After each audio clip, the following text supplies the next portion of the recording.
Now let's understand what is secondary market. We have already discussed that secondary market is a place where the existing securities are traded. Let's see something more about secondary market.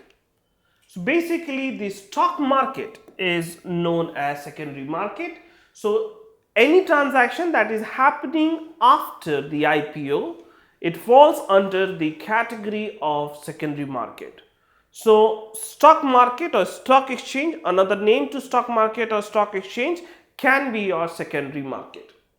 So the major exchanges of the world which deals in secondary market are NYSE. We have already seen that New York Stock Exchange started operating in 1792 informally under the bottom tree in Wall Street, and this has become the Mecca of capital market in today's world.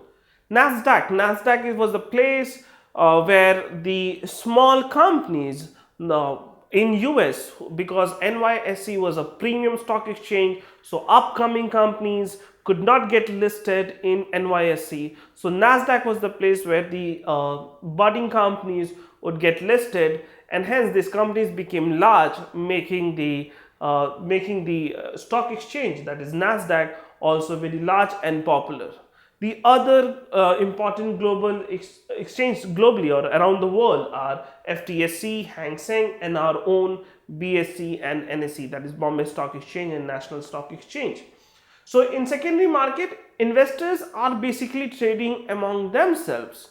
They have nothing to do with the company or the issuing company whose shares the investors are trading. The money is not coming to the issuing company. Now, one important question is then why the prices, rising the prices of that particular company's share or falling the prices of that company's particular share, how it is basically affecting the company. So one thing we should know about financial management as an important thing is that the primary motive behind establishing a company, or the primary motive of any organization, is to maximize wealth for its investors or for its shareholders. Those are basically the owners of the company. So it's the responsibility of the company to maximize their wealth.